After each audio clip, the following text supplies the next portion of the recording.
Good morning, friends.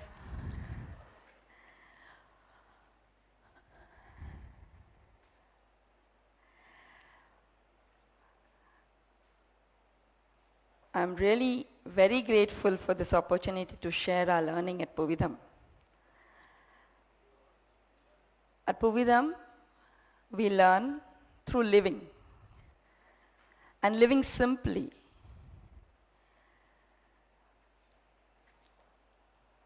Dr. Ken Robinson, in one of his talks, has said that we are facing two major crises in our life right now. One is the climatic crisis, and the second is the crisis of human resource. I think for both these crises, we can thank our present-day education system.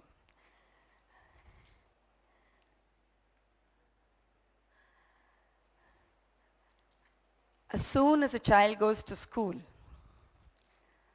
the first things the child learns is consumerism,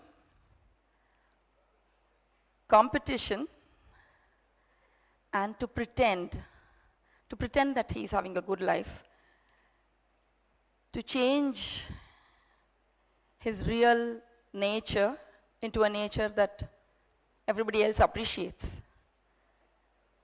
He becomes a dual person. And this kind of consumerism leads him to believe that happiness comes from material objects. That the more you hoard, whether it is marks or things, the happier you will be. But actually, happiness is a state of being.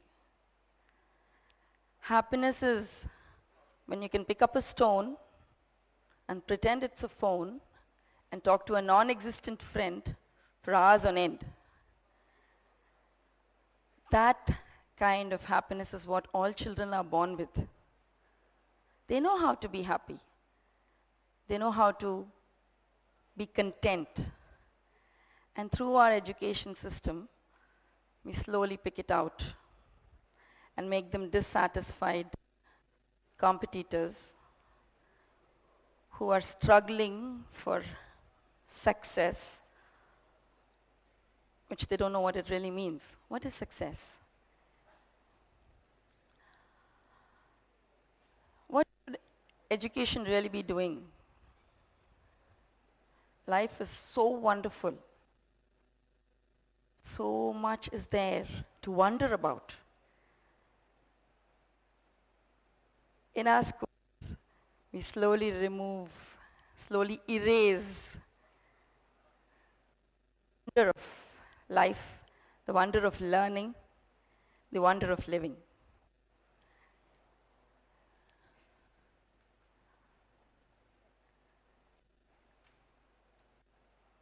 All of us have observed how children learn.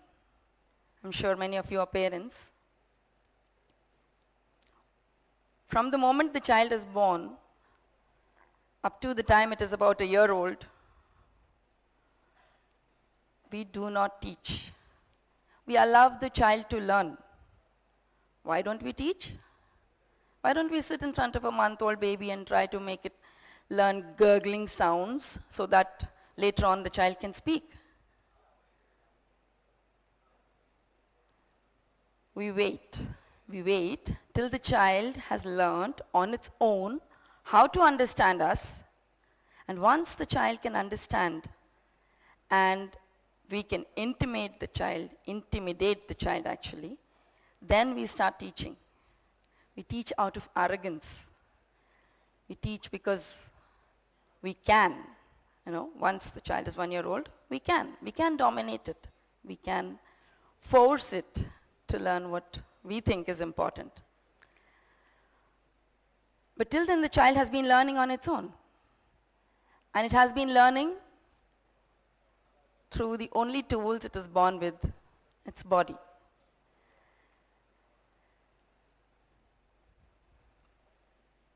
So, if we really want to make learning an integral process of our lives, which it is. It is an instinct. It's like hunger. I don't know one child in the world who doesn't want to learn. Of course, he doesn't want to learn the math and the science and all that. But he does want to learn. He has an immense hunger to want to know. We have to cater to that hunger. We have to allow the child to continue to learn the way it has learnt from 0 to 1 year old. Do we have the confidence in ourselves to lay off and allow the child to learn? No. What we do, we send the child to school. And this child who has been learning, because learning is a need, suddenly has to separate what is learning and what is life. They become two, I wouldn't even say parallel, totally opposite directional paths.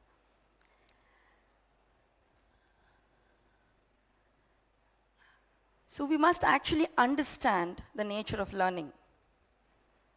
What is learning? How do you learn?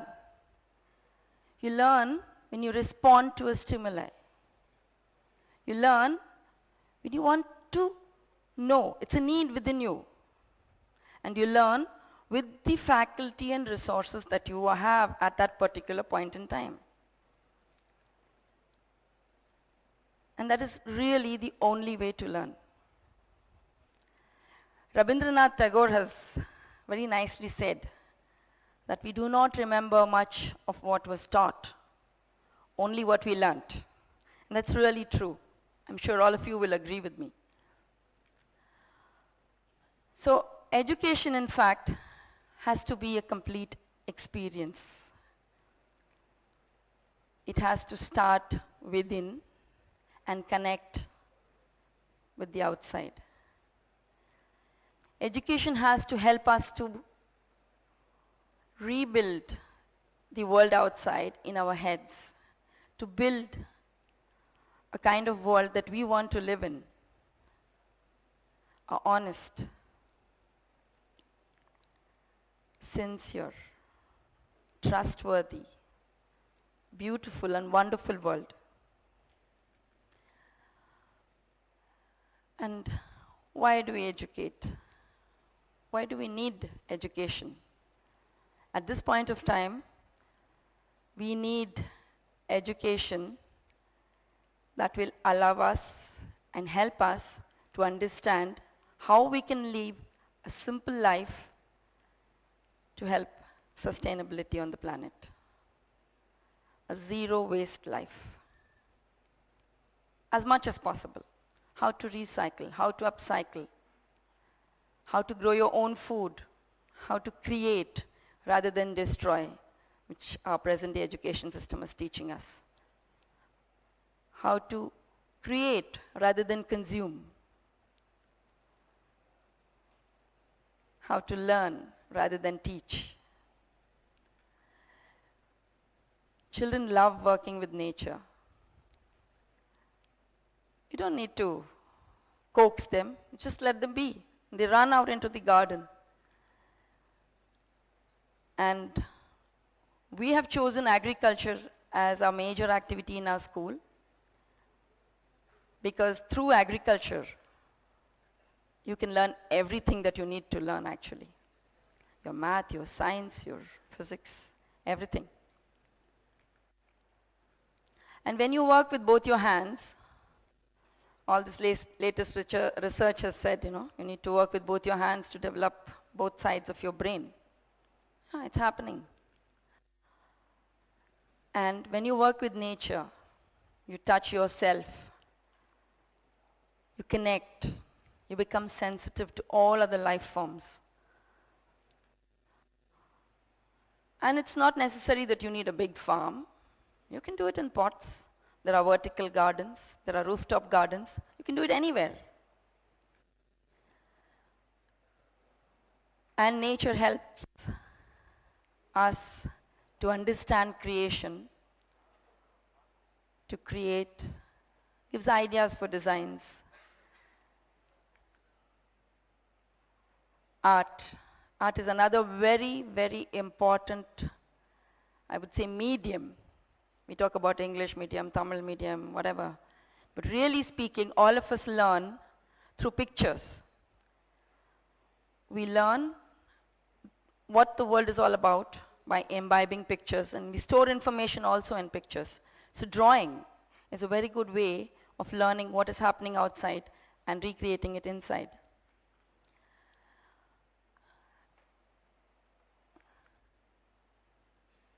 Creating crafts, doing experiments, building construction. All these are the activities that we do. And when they are doing, they're actually internalizing all the bits and pieces of information that they have gathered through their books or what is mandatory in the schools nowadays. And in art and craft, there is no gender bias. Everybody is equal, and everybody has to learn to connect with himself or herself.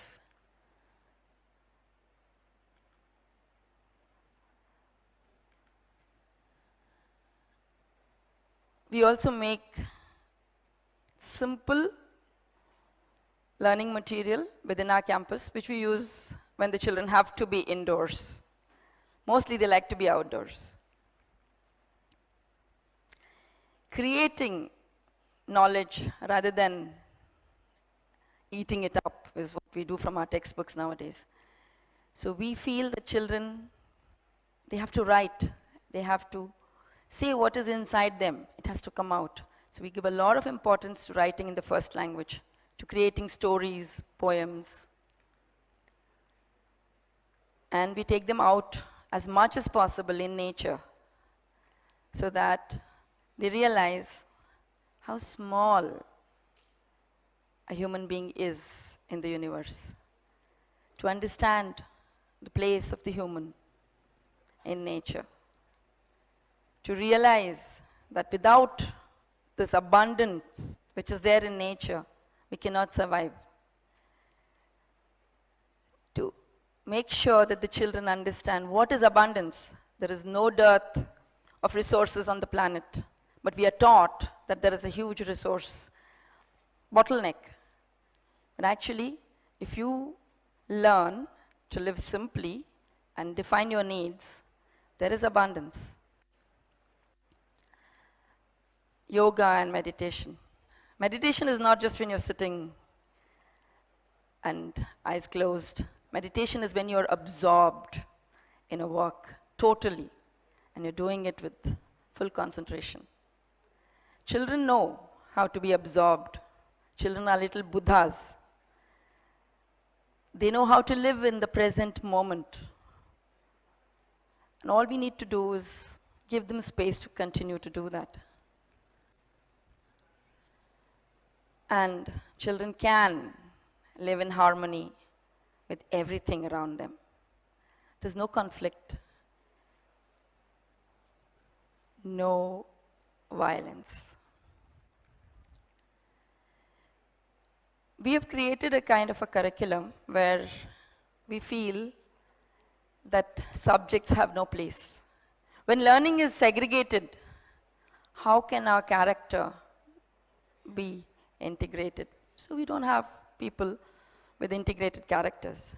So no segregation of knowledge. Knowledge has to be created by the child, but it can be delivered in the form of stories, songs, and a lot of productive work, like maintaining your campus, growing your own food, creating your own fabric, and toys, clay work, artwork, all of this. It takes very little to keep that spirit of discovery that the child is born with, to keep it alive. Like I said before, we just have to trust them. We just have to leave them. That is very difficult for us as people who are adults and who think that the child is an empty box and needs to be filled. When you go about education in this way, There is no violence in the atmosphere because nobody is forcing anybody to do anything. There's a lot of freedom, freedom of movement, freedom of choice. There is no violence. From the first day that the child goes to school and is made to sit on a bench and not move, that is violence if you ask me. Because a child likes to run around, likes to discover. We say, no, you got to sit here. I feel that is the beginning of violence against the child. And all the violence that we see in the society today stems from that first violence that we do against the child. And freedom also comes with a lot of responsibility. It's not like the children are just free and doing whatever they like. When you're free, you become very responsible. You have to take charge of your own learning. You have to become autonomous. You have to become self-reliant. You have to be creative. And what really needs to be learned? Gandhiji has said it very nicely. All you need to learn is first about yourself, your abilities, your capabilities, your weaknesses, and your strengths. Then you need to know how to live in the community, how to support other people, how to cooperate, how to empathize, how to be compassionate. And thirdly, you need to know about your environment to be able to support it, not take from it, but to give to it, to create more rather than destroy, to have a balance, to understand how much your environment is supporting you.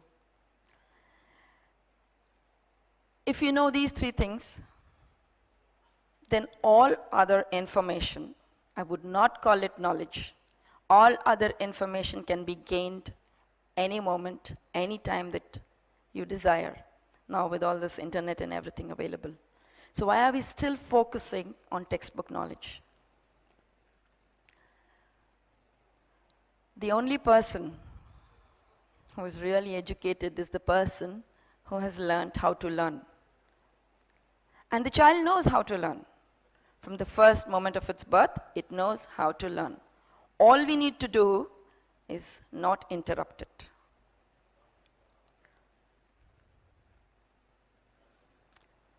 I'll leave you with this thought. Thank you.